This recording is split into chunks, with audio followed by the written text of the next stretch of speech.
Baiklah anak-anak, kita akan melanjutkan pembelajaran kita. Namun sebelumnya teacher mau review dulu apa sih pembelajaran kita sebelumnya. Pembelajaran kita sebelumnya adalah orang tuaku adalah wakil Allah di dunia.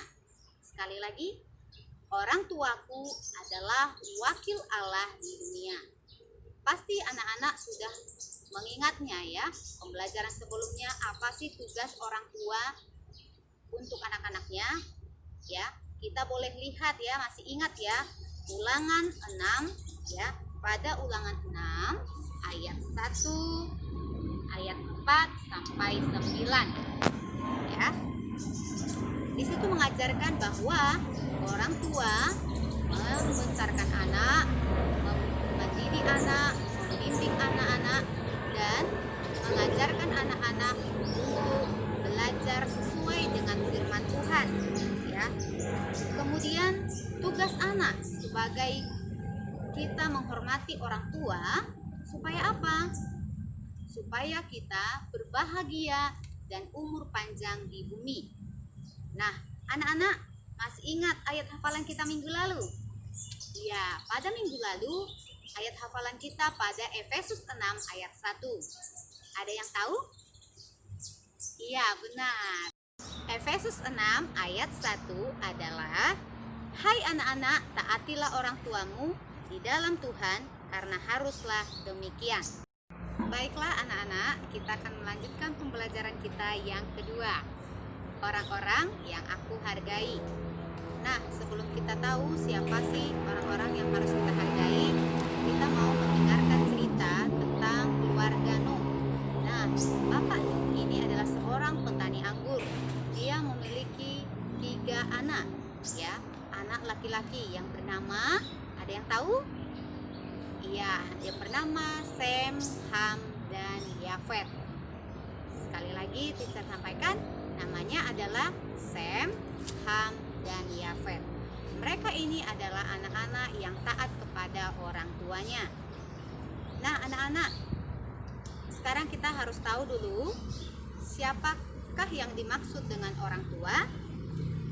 Anak-anak tahu siapakah yang dimaksud dengan orang tua? Pasti anak-anak tahu ya, orang tua adalah ayah dan ibu. Nah, anak-anak, kenapa anak-anak mengatakan demikian? Karena pada umumnya anak-anak hidup dan diasuh, dibesarkan oleh orang tua, ya, ayah dan ibu kita atau ayah dan ibu kandung kita, baik secara langsung maupun tidak langsung. Melalui mereka, ya, Allah menghadirkan anak-anak di dunia. Orang tua dipakai oleh Allah untuk bertanggung jawab, ya, mendidik, membimbing anak-anak atau mengasuh anak-anak dengan kebiasaan hidup benar sesuai dengan firman Allah. Kebiasaan apa yang dilakukan orang tua kepada anaknya? Orang tua dipakai Allah untuk bertanggung jawab, ya, dalam mendidik, mengasuh, membimbing anak-anak dengan kebiasaan hidup benar sesuai dengan firman Allah. Contohnya, ya, berdoa sebelum makan, berdoa sebelum tidur, berdoa sesudah bangun tidur, selalu bersyukur. Selanjutnya, jujur kepada siapa aja. Kemudian, rajin beribadah atau sekolah minggu. Dan kebiasaan yang berlaku dalam masyarakat adalah yang pertama, tidak bersuara ketika makan. Ya. Yang kedua, bertutur kata yang sopan. Ya, bertutur kata yang sopan. Ya. Kemudian, menyapa seseorang dengan tidak memanggil namanya. Misal, ada seorang bapak bernama David. Anak-anak tidak boleh memanggil David.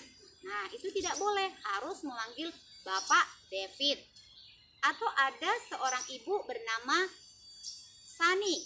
Nah, anak-anak harus memanggil dia Ibu Sani, ya. Paham ya anak-anak ya? Yang selanjutnya adalah menyapa ya. Menyapa kita harus dengan sopan ya. Misalkan, "Hai Kak." "Hai Tante." Atau, "Hai Om." Ya, seperti itu. Kemudian berjabat tangan. Berjabat tangan untuk saat ini belum diperbolehkan karena masih corona ya. Jadi salam seperti ini saja. Oke, atau salam sehati.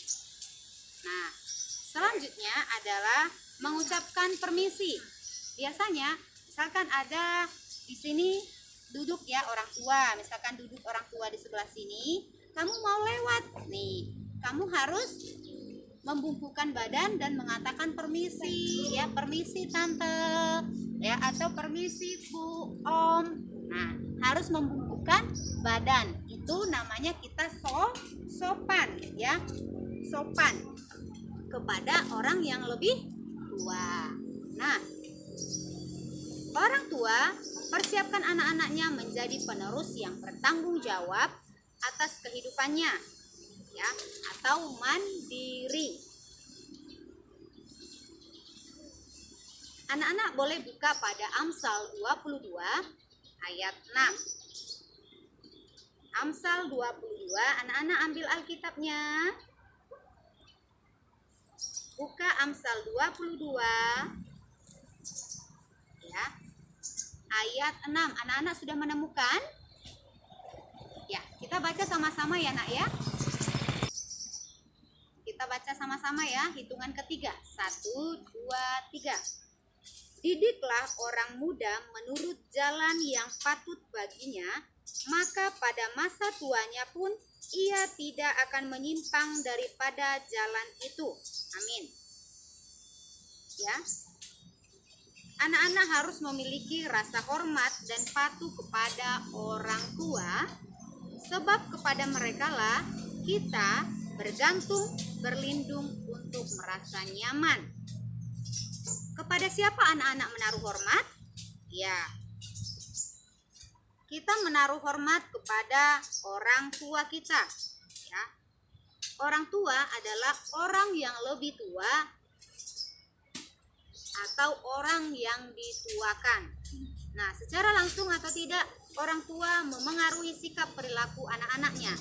Dalam keadaan tertentu, orang tua dipakai Allah untuk mendidik, mengasuh, dan membimbing anak-anak.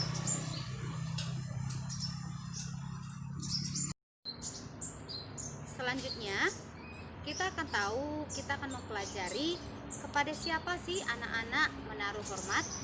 Nah, dalam kenyataannya tidak semua anak diasuh oleh orang tua kandungnya karena suatu hal ya.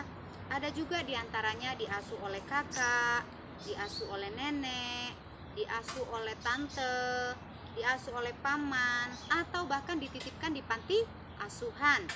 Ya, mereka semua itu adalah orang tua kita. Nah, seharusnya kita harus menghargai mereka.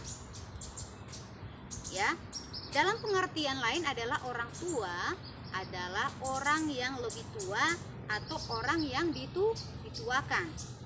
Nah, anak-anak, misalkan dalam surat Timotius 2 ayat 3 sampai 18, anak-anak nanti baca di rumah. Timotius adalah putra ibu Eunike ya, tetapi diasuh oleh Rasul Paulus. Jadi Timotius ini ya diasuh oleh Rasul Paulus. Kemudian Rasul Paulus begitu sangat mengasihi Timotius sekalipun itu bukan anak kandungnya. Rasul Paulus ya mengasuh Timotius dengan sangat baik ya, sekalipun Timotius itu bukan anak kandungnya sendiri. Ya, Rasul Paulus mempersiapkannya untuk menjadi pelayan Tuhan yang baik. Selain dari kitab Timotius masih ada lagi ya anak yang diasuh bukan oleh orang tua kandungnya. Misalnya ya Lot. Ya, Lot ini diasuh oleh Bapak Abraham.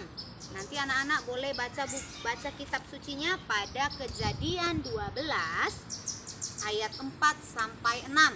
Ya, anak-anak baca nanti ya. Di Kejadian 12 ayat 4 sampai 6 ya. Lot diasuh oleh bapak Abraham. Kemudian Samuel ya. Samuel ini diasuh oleh Imam Eli ya. Imam Eli mengasuh ya, mengasuh Samuel ya. Dia adalah bukan anak kandungnya ya. Imam Eli punya anak ya, tetapi Samuel ini ya bukan anak kandungnya, tetapi dia mengasuhnya. Dia bekerja di rumah Tuhan ya, dari kecil sampai dia besar ya. Anak-anak boleh baca nanti di rumah dari 1 Samuel 2 ayat 11 ya. 1 Samuel 2 ayat 11. Dalam kitab 1 Samuel 2 ayat 11, beginilah firman Tuhan. Lalu pulanglah Elkana ke Rama, tetapi anak itu menjadi pelayan Tuhan di bawah pengawasan Imam Eli. Artinya Samuel diasuh oleh Imam Eli ya.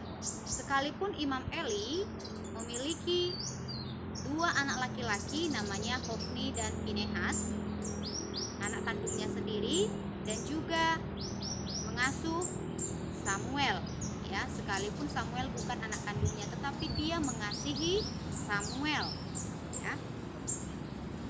Anak-anak menjalani hidup tidak hanya dalam pengawasan orang tua dalam keluarga, tetapi juga dengan orang lain ya, baik tetangga, sekolah, gereja, maupun tempat lainnya. Sikap hormat dan menghargai juga diperuntukkan bagi orang-orang yang lebih tua dari kita atau dari usia anak-anak. Siapapun mereka, sekalipun kita belum kenal mereka. Dalam pengertian ini, guru, para pemimpin, aparat, dan pendeta dikategorikan sebagai orang tua yang dituakan. Mereka juga berjasa untuk anak-anak. Seorang anak menaruh hormat dan menghormati orang yang lebih tua dapat dilihat dari kesehariannya, dari tingkah lakunya baik di rumah maupun di luar rumah ya. Sikap yang baik seperti apa? Ya, sikap yang baik seperti apa yang terlihat ya, terlihat dalam keseharian kita. Yang pertama adalah taat kepada perintah Tuhan. Yang kedua, santun. Yang ketiga, rendah hati. Yang keempat, rela berkorban, dan juga dan yang lain-lain. Baik anak-anak, kesimpulan dari materi kita hari ini adalah menghormati dan menghargai dengan berbuat baik dan benar tidak hanya ditujukan kepada orang tua atau orang yang kita kenal saja, tetapi kepada orang yang lebih tua dan siapa aja sekalipun kita belum mengenal mereka. Demikian pembelajaran kita hari ini. Untuk ayat hafalannya di rumah dari Matius 18 ayat 5. Anak-anak boleh hafalkan di rumah dari Injil Matius 18 ayat 5. Anak-anak boleh hafalkan, dan setelah dihafalkan nanti anak-anak boleh kirim atau videokan atau rekam juga boleh, kirim ke Miss Lucy.